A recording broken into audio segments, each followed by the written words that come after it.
Lonjakan jumlah penumpang pesawat mulai terlihat di beberapa bandara memasuki libur Natal dan Tahun Baru.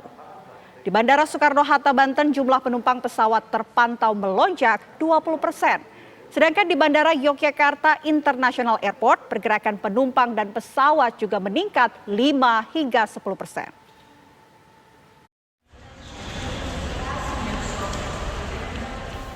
Menjelang libur Natal dan Tahun Baru, Bandara Soekarno-Hatta, Tangerang, Banten mulai dipadati penumpang. Jumlah penumpang pesawat terpantau melonjak 20% dibanding hari biasa. Mengantisipasi lonjakan penumpang dan penularan COVID-19, pengelola bandara pun semakin memperketat pergerakan penumpang. Selain menerapkan protokol kesehatan, penumpang juga wajib melengkapi dokumen kesehatan PCR atau antigen, serta menunjukkan sertifikat telah divaksin dengan dosis lengkap.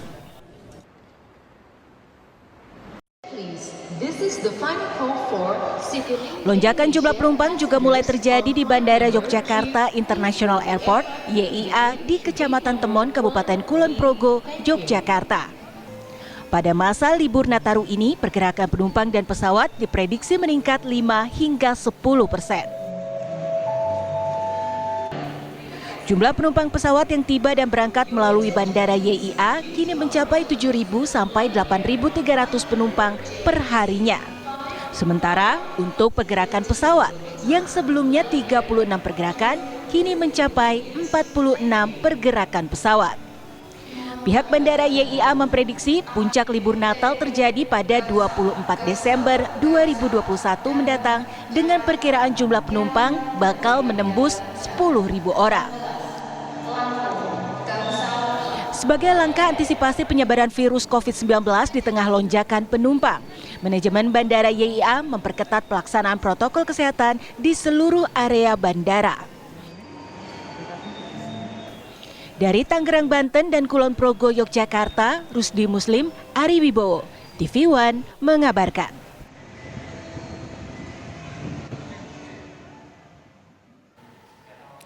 Dan pemirsa, untuk memantau apakah ada peningkatan wisata di Bali jelang libur Natal dan Tahun Baru, kita telah terhubung dengan Alfani Syukri di sana. Selamat siang Alfani Syukri, bagaimana pantauan hari ini di sana? Apakah terjadi peningkatan wisata di Bali? Ya, Rena dan juga pemirsa dapat saya laporkan bahwa sejak hari Jumat kemarin sebenarnya sudah ada mulai peningkatan jumlah penumpang yang datang ke Pulau Dewata, Bali untuk melaksanakan libur tahun baru Natal dan tahun baru pada tahun 2021 ini. Namun pihak bandara sendiri telah menyatakan bahwa ada peningkatan hingga 32%, di mana kemarin merupakan puncak dari jumlah kunjungan yang mencapai hingga 12.000. Gena. Alfani, apakah terjadi peningkatan juga pada wisatawan asing yang datang ke Bali di sana? Ya, hingga saat ini jumlah kunjungan dari wisatawan asing sendiri masih cukup minim, di mana pada bulan Desember ini hanya tercatat cuma 45 wisatawan saja yang datang ke Bali.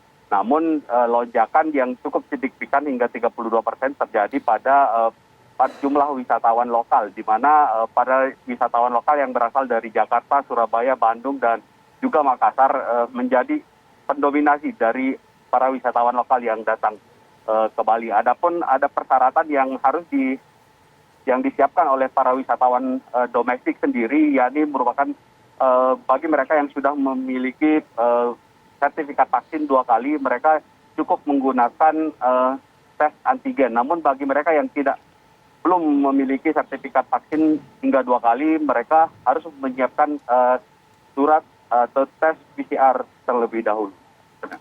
Tadi Anda menyebutkan terjadi peningkatan hingga 32% di Bali. Apa antisipasi yang disiapkan oleh pemerintah setempat di sana terjadinya peningkatan? Ya, dari hasil wawancara kami dengan Menteri Sandiaga Uno atau Menparekraf kemarin, ada upaya untuk memperbolehkan aktivitas Nataru atau perayaan Natal dan Tahun Baru di Pulau Bali sendiri, ya, ini dengan syarat setiap mereka yang ingin melakukan kegiatan di tempat-tempat wisata dibatasi hingga 50% dan tetap melihat dari protokol kesehatan sendiri. Sena. Alfani, di Bali sebetulnya tempat wisata mana, di mana yang sekiranya menjadi primadona sampai hari ini? Iya, hingga saat ini pantauan dari kami yang ada di lapangan bahwa salah satu tempat kawasan wisata yang masih menjadi favorit untuk merayakan Natal dan Tahun Baru sendiri masih didominasi di Pantai Kute dan beberapa destinasi wisata seperti GWK dan tempat-tempat intinya di pinggir pantai demikian. Nah. Baik, terima kasih banyak Alfani Syukri atas laporan Anda dari Bali. Selamat kembali bertugas. Pemirsa, ruas tol Jakarta Cikampek akhir pekan ini terpantau ramai lancar. Belum tampak kepadatan kendaraan pemudik jelang masa libur Natal dan Tahun Baru. Hingga Minggu siang ini, ruas tol Jakarta Cikampek arah Jawa tampak normal. Belum terlihat adanya kepadatan dari kendaraan yang akan melakukan perjalanan mudik Natal dan Tahun Baru 2022.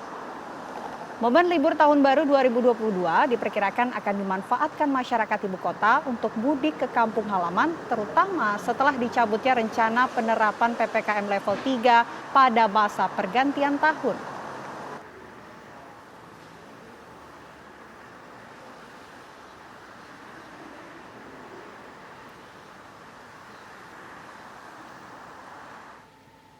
Dan untuk mengetahui kondisi terkini jalur tol Cikampek, Jawa Barat, sudah ada rekan kami Imran Tajudin yang akan melaporkan langsung dari gerbang tol Cikampek. Selamat siang Imran, bagaimana pantauan lalu lintas di sana? Silakan. Ya, selamat siang Vina. Kalau Anda lihat di belakang saya masih terpantau ramai lancar sampai dengan saat ini kami melaporkan. Kami memantau sejak pagi tadi sampai dengan siang ini memang tidak ada kepadatan di titik-titik yang kalau kita bandingkan dengan kemarin memang ada kemacetan yang terjadi. Tadi saya tanyakan berdasarkan pemantauan dari petugas Jasa Marga bahwa beberapa titik yang kemarin sempat terjadi kepadatan seperti di kilometer 47, titik temu antara tol layang MBZ dan juga tol existing di tol Jakarta Cikampek terpantau ramai lancar, lalu juga di tol Cipali serta menuju ke Purbalenyi memang semua terpantau masih ramai dan juga lancar.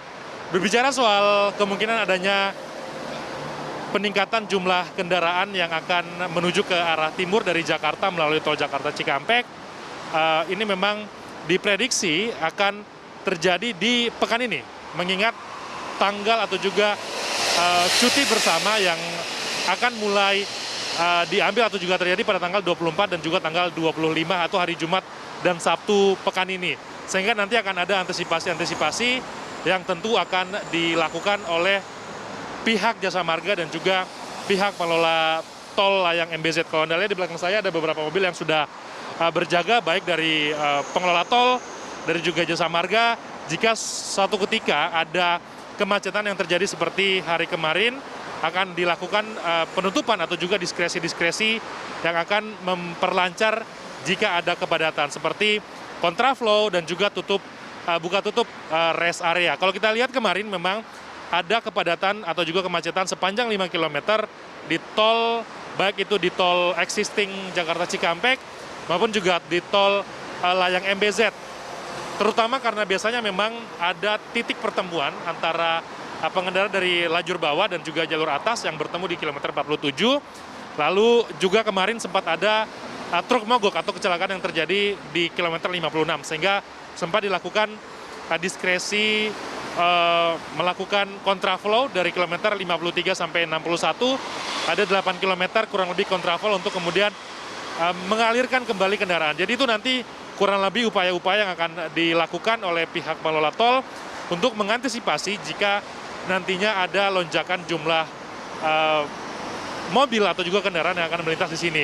Kemarin memang ketika ada kemacetan cukup panjang, masih dihitung begitu atau juga peningkatan dari jumlah kendaraan masih akan diakumulasi, tapi beberapa rencana dan juga upaya serta persiapan dari pihak tol sudah dilakukan jika memang nanti ada peningkatan kendaraan, terutama ketika pencabutan penerapan PPKM level 3 ini dicabut oleh pemerintah.